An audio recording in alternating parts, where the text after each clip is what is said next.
Assalamualaikum warahmatullahi wabarakatuh. Nama saya Nur Amani binti Ahmad Bakri dari kelas 6 atas Rahman Talib, SMK Bukit Jawa.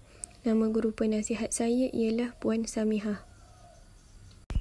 Hari ini kita akan membincangkan tentang bentuk pemerintahan kerajaan Islam pada zaman Khulafa Ar-Rashidin. Pusat pemerintahan. 4 orang khalifah kerajaan ini telah mengekalkan Madinah sebagai pusat pemerintahan dan pusat pentadbiran, dengan Masjid Nabawi menjadi lokasi perbincangan dan penggubalan dasar pemerintahan dan pentadbiran. Sewaktu pemerintahan Khalifah Ali bin Abi Talib, berlaku pemindahan pusat pentadbiran ke Kufah, memandangkan kota tersebut lebih strategik baginya untuk menangani ancaman golongan Khawarij dan keluarga Umayyah yang tidak menyenangi akan dasar pemerintahannya, terutama dalam menangani kes pembunuhan Khalifah Uthman bin Affan. Kepimpinan tertinggi. Khalifah merupakan pemerintah tertinggi kerajaan Islam. Namun, sebagaimana zaman Nabi Muhammad SAW, para khalifah tidak mengamalkan dasar pemusatan kuasa. Sebaliknya, sesuatu dasar diputuskan melalui kaedah syura. Keputusan dibuat berdasarkan suara majoriti. Bilangan ahli syura bergantung kepada kehendak semasa. Pun begitu, seseorang khalifah boleh berijtihad bagi menyelesaikan sebarang permasalahan dengan berpandukan hukum syarak. Sebagai ketua eksekutif dan perundangan, khalifah juga mengetuai pentadbiran keagamaan seperti imam dan membaca khutbah, malah bertanggungjawab menyelia dan menguruskan pemungutan hasil dalam negara dan pembangunan infrastruktur. Keistimewaan seseorang khalifah ialah individu berkenaan dibenarkan berijtihad seandainya ada perkara penting yang perlu diputuskan yang tidak terdapat dalam Al-Quran dan hadis. Pelaksanaan amalan syura. Khalifah Umar Al-Khattab telah menubuhkan majlis syura yang bertindak umpama sebuah badan penasihat kepada khalifah.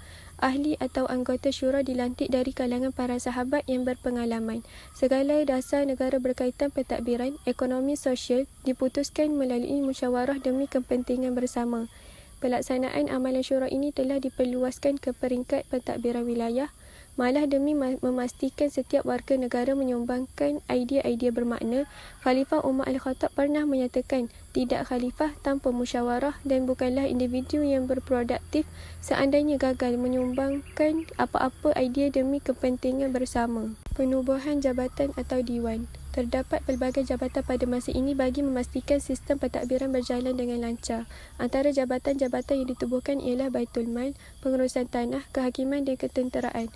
Jabatan ketenteraan atau Diwan Al-Jund merupakan salah satu jabatan baharu yang dibentuk pada zaman Khalifah Umar Al-Khattab, sekaligus membentuk dua jenis angkatan tentera, iaitu tentera darat dan tentera laut. Pada zaman Khalifah Uthman bin Affan, angkatan tentera laut pula ditubuhkan bagi menjaga kawasan perairan. Jabatan kehakiman pula merupakan jabatan terpenting dan merupakan jabatan yang bebas daripada campur tangan politik. Syarat-syarat pelantikan seseorang hakim amat ketat, malah gaji yang diberikan merupakan antara yang tertinggi bagi mengelakkan gejala rasuah.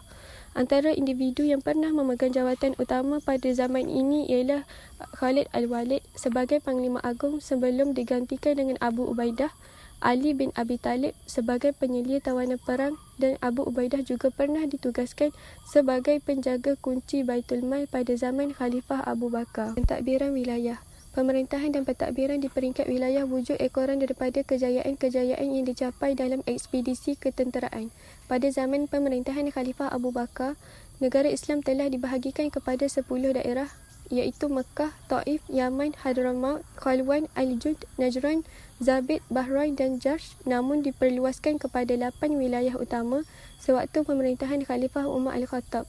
Setiap wilayah berkenaan mempunyai pusat pentadbiran masing-masing, dan bagi memastikan urusan pentadbiran berjalan lancar, Khalifah Umar Al-Khattab telah membentuk sistem birokrasi yang sistematik dengan setiap wilayah yang diketuai oleh gubernur yang akan dibantu oleh pegawai-pegawai lain seperti setiausaha dan pegawai tertentu di beberapa buah jabatan seperti setiausaha tentera, pegawai cukai, sahib al-kharaj, pegawai polis, sahib al-syurtah, pegawai perbendaharaan negara, sahib bait al-mal dan seorang kadi. Bermula zaman pemerintahan Khalifah Umar Al-Khattab, di setiap wilayah kekuasaan kerajaan Islam akan didirikan cawangan-cawangan Baitul Mal bagi memudahkan urusan pendapatan dan perbelanjaan negara.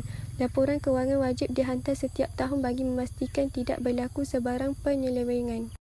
Kesimpulannya, Bentuk pemerintahan zaman Khulafa' ar-Rasyidin jelas menggambarkan kesinambungan pemerintahan dan pentadbiran yang dilaksanakan pada zaman Nabi Muhammad SAW.